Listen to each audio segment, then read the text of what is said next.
ಕಾರ್ಯಕ್ರಮದಲ್ಲಿ ಇನ್ನೊಂದು ಕರೆ ಸಿದ್ದು ಆಗಿದೆ. ಹಲೋ, ನಮಸ್ತೆ. ಮೇಡಮ್ ನಮಸ್ತೆ. ಯಾರ ಬಗ್ಗೆ ಕೇಳಬೇಕಾಗಿತ್ತು ಸರ್? ಮೇಡಮ್ ನನ್ನ ಬಗ್ಗೆನೇ ಕೇಳಬೇಕಿತ್ತು. ಹುಟ್ಟಿದ ದಿನಾಂಕ, ಸಮಯ ಹೇಳಿ. 12th ಜನವರಿ 1983.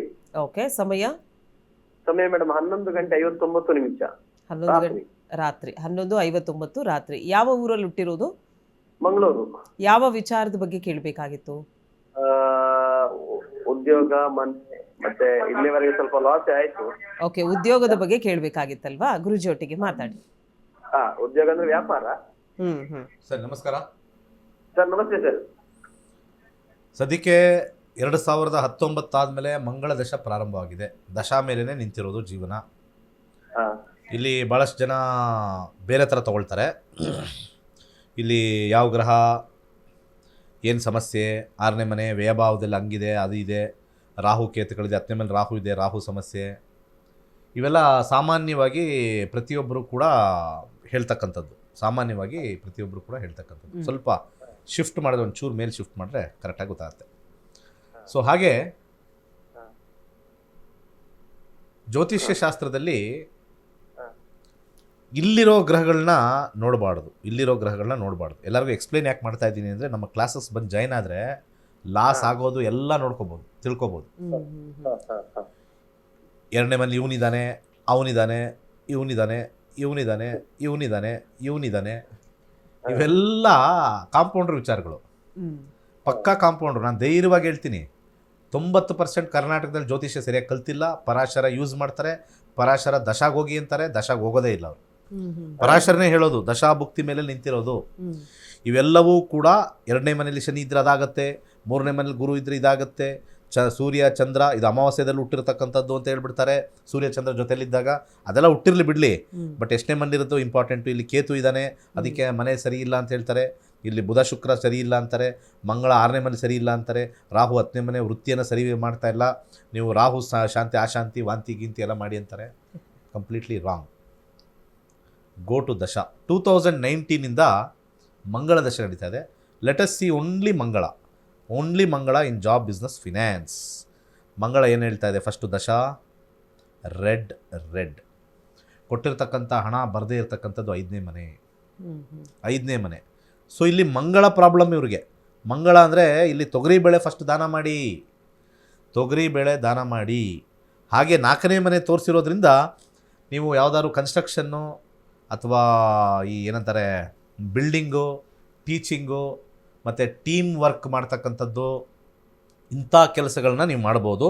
ರಾಹುನಲ್ಲೂ ಅದೇ ಕಂಟಿನ್ಯೂ ಆದರೆ ಮಾಡ್ಬೋದು. ಇಂಥ ಅವ್ರ ಲೈನ್ ಇದಾರಲ್ಲ ಗೊತ್ತಿಲ್ವ, ಯಾವ ಲೈನಲ್ಲಿ ಬಿಸ್ನೆಸ್ ಮಾಡೋದು ಗೊತ್ತಿಲ್ಲ. ಕಾಲ್ ಕಟ್ ಆಗಿದೆಯಾ? ಯಾವ ಲೈನ್ ಅಂತ ಹೇಳ್ಬಿಟ್ರೆ ಭಾಳ ಒಳ್ಳೇದು. ಏನು ಮಾಡ್ಕೊಂಡಿದ್ದೀರ ಅಂತ. 4ನೇ ಮನೆ ಬರ್ತಕ್ಕಂಥದ್ದು ಮಾತ್ರ ಮಾಡಬೇಕು. ಆದರೂ ಕೂಡ 5 ಅಂತಂದರೆ ಲಾಸ್ ಅಂತ ತೋರಿಸುತ್ತೆ. ಇಲ್ಲಿ ನಾವು ಬಿಸ್ನೆಸ್ಸಲ್ಲಿ ನೋಡಿದಾಗ ಆ ದಶ ನೋಡಿದಾಗ ಮೀಡಿಯಮ್ ಸಕ್ಸಸ್ ಅಂತ ಬರುತ್ತೆ. ಮೀಡಿಯಮ್ ಸಕ್ಸಸ್ ಬಂದ್ಬಿಡುತ್ತೆ ಬಿಸ್ನೆಸ್ಸಲ್ಲಿ. ಆಮೇಲೆ ಬ್ಯಾಡ್ ಸೈಡು ಇದು ಹಿಟ್ಟಾಗಿದೆ, ಲಾಸ್ ಅಂತ ತೋರಿಸ್ತಾ ಇದೆ. ಆ ಸರ್ಕಲ್ ಆಗೋದು ಎಲ್ಲಿ ಅವನು ಏರಿಯಾ ಆಫೀಸ್ ವರ್ಕ್ ಅಂತ ತೋರಿಸುತ್ತೆ. ವಾಟ್ ಏರಿಯಾ ಈಸ್ ಸಫರಿಂಗ್ ಅಂತ ತೋರಿಸುತ್ತೆ. ಗುಡ್ ಸೈಡ್ ಬಂದಾಗ is not suffering, bad side ಬಂದಾಗ ಈಸ್ ಸಫರಿಂಗ್. ಏನು ಮಾಡೋಕ್ಕಾಗಲ್ಲ. ಇವರು ಫಸ್ಟು ತೊಗರಿಬೇಳೆನ ದಾನ ಮಾಡಿ, ಮಂಗಳವಾರ ದಾನ ಮಾಡಿ 6 ಮುಖದ ರುದ್ರಾಕ್ಷಿ ಹಾಕ್ಕೊಳ್ಳಿ. ಸದ್ಯಕ್ಕೆ ಸ್ವಲ್ಪ ದಿವಸ ಚೆನ್ನಾಗಿರುತ್ತೆ. ರಾಹುದಶ ಉತ್ತಮ, ಯಾಕಂದ್ರೆ ಎರಡನ್ನೂ ಚೆನ್ನಾಗಿದೆ. ಮುಂದಿನ ಕರೆಗೆ ಹೋಗೋಣ. ಕರೆ ಮಾಡಿದ್ದಕ್ಕಾಗಿ ಧನ್ಯವಾದಗಳು. ನಿಮ್ಮ ಸಮಸ್ಯೆಗೆ ತಕ್ಕಂಥ ಪರಿಹಾರವನ್ನು ಗುರುಜಿಯವರು ತಿಳಿಸ್ಕೊಟ್ಟಿದ್ದಾರೆ. ಕೆಲವೊಂದು ದಾನಗಳನ್ನು ಮಾಡಲಿಕ್ಕೆ ಹೇಳಿದ್ದಾರೆ. ಹೆಚ್ಚಿನ ಮಾಹಿತಿಗಾಗಿ ನಿಮ್ಮ ಟಿವಿ ಸ್ಕ್ರೀನ್ ಮೇಲೆ ಕಾಣ್ತಾ ಇರುವಂಥ ನಂಬರ್ಗೆ ಕರೆ ಮಾಡಬೇಕಾಗತ್ತೆ ಅಂತ ಹೇಳ್ತಾ ಮುಂದಿನ ಕರೆಗೆ ಹೋಗೋಣ. ನಮಸ್ತೆ. ನಮಸ್ತೆ. ಯಾರ ಬಗ್ಗೆ ಕೇಳಬೇಕಾಗಿತ್ತು ಸರ್? ಮೇಡಮ್ ಬೋರ್ವೆಲ್ ಬಗ್ಗೆ ಕೇಳಬೇಕಿತ್ತು. ಬೋರ್ವೆಲ್ ಕೊರ್ಸೋದ್ರ ಬಗ್ಗೆ ಕೇಳಬೇಕಿತ್ತು. ಹಾಗಿದ್ರೆ ಪ್ರಶ್ನಾಶಾಸ್ತ್ರಕ್ಕೆ ಹೋಗ್ಬೋದು. 1ರಿಂದ 249 ಸಂಖ್ಯೆ ಒಳಗಡೆ ಒಂದು ಸಂಖ್ಯೆ ಹೇಳಿ. 99. ಓಕೆ, ಗುರುಜಿ ಒಟ್ಟಿಗೆ ಮಾತಾಡಿ. ನಮಸ್ಕಾರ. ನಮಸ್ತೆ ಗುರುಜಿ. ಬೋರ್ವೆಲ್ಗೆ 4ನೇ ಮನೆ ಮತ್ತು 8ನೇ ಮನೆ ವಿಚಾರವನ್ನು ಹೇಳುತ್ತೆ. 4ನೇ ಮನೆ ನೋಡೋಣ ಹೇಗಿದೆ ಅಂತ. ಶುಕ್ರ ಮತ್ತು ರಾಹು ರೆಟ್ರೋಗ್ರೇಡ್. ಇಲ್ಲಿ ಸ್ವಲ್ಪ ನಿಮಗೆ ದುಡ್ಡು ಖರ್ಚಾಗೋದು ಹೆಚ್ಚು ಅಂತ ತೋರಿಸ್ತಾ ಇದೆ. ಅಂದರೆ ಹೆಚ್ಚಿಗೆ ಹೋಗಬೇಕು.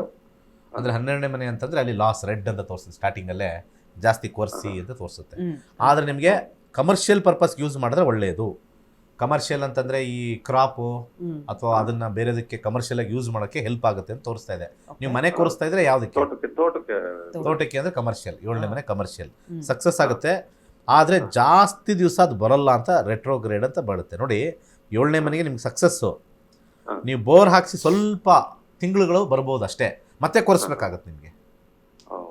ಇದು ಇಲ್ಲಿಯ ಇಂಡಿಕೇಶನ್. ರೆಟ್ರೋಗ್ರೇಡ್ ಅಂದರೆ ಈ ಬಾಕ್ಸ್ ಹಾಕ್ಬಿಟ್ರೆ ಹುಷಾರಾಗಿರಿ ಅಂತ, ಬಾಳಿಕೆ ಬರಲ್ಲ ಅಂತ ಅರ್ಥ. ಅದು ರೆಟ್ರೋಗ್ರೇಡ್ ಹಾಕ್ಬಿಟ್ರೆ ಇವೆಲ್ಲ ಡೀಟೇಲ್ಸು ಹೇಳ್ಕೊಡ್ತೀನಿ. ಫಸ್ಟ್ ಕ್ಲಾಸ್ ಆಗಿ ಇನ್ಫಾರ್ಮೇಷನ್ ಕೊಡುತ್ತಿದ್ದು. ಹಾಕ್ಬೋದು ಸರ್, ಬರುತ್ತೆ ನೀರು, ಆದರೆ ಲಾಂಗ್ ಟರ್ಮ್ ಇರಲ್ಲ ಅಂತ ಹೇಳ್ತಾ ಇದೆ.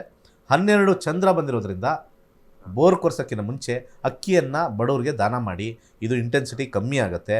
ರಾಹು 7ನೇ ಮನೆ ತೋರಿಸಿರೋದ್ರಿಂದ ಶನಿವಾರ ಮೂಲಂಗಿಯನ್ನು ದಾನ ಮಾಡಿ, ಖಂಡಿತ ಒಳ್ಳೆಯದಾಗುತ್ತೆ. ಅಲ್ಲಿ ಆ ಒಂದು ಜಾಗಕ್ಕೆ ಮೊಸರನ್ನು ಚೆಲ್ಲಿಬಿಟ್ಟು ಆ ಬೋರ್ವೆಲ್ ಸ್ಟಾರ್ಟ್ ಮಾಡಿ, ಮೊಸರು ಸ್ವಲ್ಪ ಸುಮ್ಮನೆ ಈ ಎಳ್ನೀರು ಸಿಂಪಡಣೆ ಮಾಡ್ತಾರಲ್ಲ, ಮೊಸರನ್ನು ಸಿಂಪಡಣೆ ಮಾಡಿ, ಡೆಫಿನೆಟ್ಲಿ ಸಕ್ಸಸ್ ಆಗಿ ಬರುತ್ತೆ, ಲಾಂಗ್ ಟರ್ಮ್ ಬರುತ್ತೆ, ಒಳ್ಳೆಯದಾಗಲಿ. ಓಕೆ ಸರ್, ಕರೆ ಮಾಡಿದ್ದಕ್ಕಾಗಿ ಧನ್ಯವಾದಗಳು. ಇನ್ನು ವೀಕ್ಷಕರೇ, ನೀವು ಕೂಡ ಜ್ಯೋತಿಷ್ಯ ಶಾಸ್ತ್ರವನ್ನು ಕಲ್ತ್ಕೊಳ್ಬೇಕು, ನನ್ನ ಭವಿಷ್ಯ ಹೇಗಿದೆ ಅಥವಾ ನನ್ನ ಜಾತಕವನ್ನು ಪರಿಶೀಲನೆ ಮಾಡಿಸ್ಕೊಳ್ಬೇಕು ಅನ್ನುವಂಥ ಏನಾದರೂ ಇಂಟ್ರೆಸ್ಟ್ ಇದ್ದರೆ ನೀವೇ ಜ್ಯೋತಿಷ್ಯ ಶಾಸ್ತ್ರವನ್ನು ಕಲಿಯೋಕ್ಕೆ ಅವಕಾಶವಿದೆ. ಮಾರ್ಚ್ 15ನೇ ತಾರೀಕಿನಿಂದ ಕೇವಲ 15 ದಿನಗಳ ಒಳಗಾಗಿ ನೀವು ಆನ್ಲೈನ್ ಕ್ಲಾಸಸ್ನ ಕಂಡಕ್ಟ್ ಮಾಡ್ತಾ ಇದ್ದಾರೆ ಗುರೂಜಿಯವರು. 15 ದಿನಗಳ ಒಳಗಾಗಿ ನೀವು ಜ್ಯೋತಿಷ್ಯ ಶಾಸ್ತ್ರವನ್ನು ಕಲ್ತ್ಕೊಳ್ಬಹುದಾಗಿದೆ. ಯಾರಿಗೆ ಇಂಟ್ರೆಸ್ಟ್ ಇದೆ ಅವರಿಗೆ ನಿಮ್ಮ ಟಿ ವಿ ಸ್ಕ್ರೀನ್ ಮೇಲೆ ಒಂದು ನಂಬರ್ನ ಡಿಸ್ಪ್ಲೇ ಮಾಡ್ತಾ ಇದ್ದೀವಿ. ಆ ನಂಬರ್ಗೆ ಕಾಲ್ ಮಾಡಿ ಹೆಚ್ಚಿನ ಮಾಹಿತಿಯನ್ನು ನೀವು ಪಡ್ಕೊಳ್ಬಹುದು.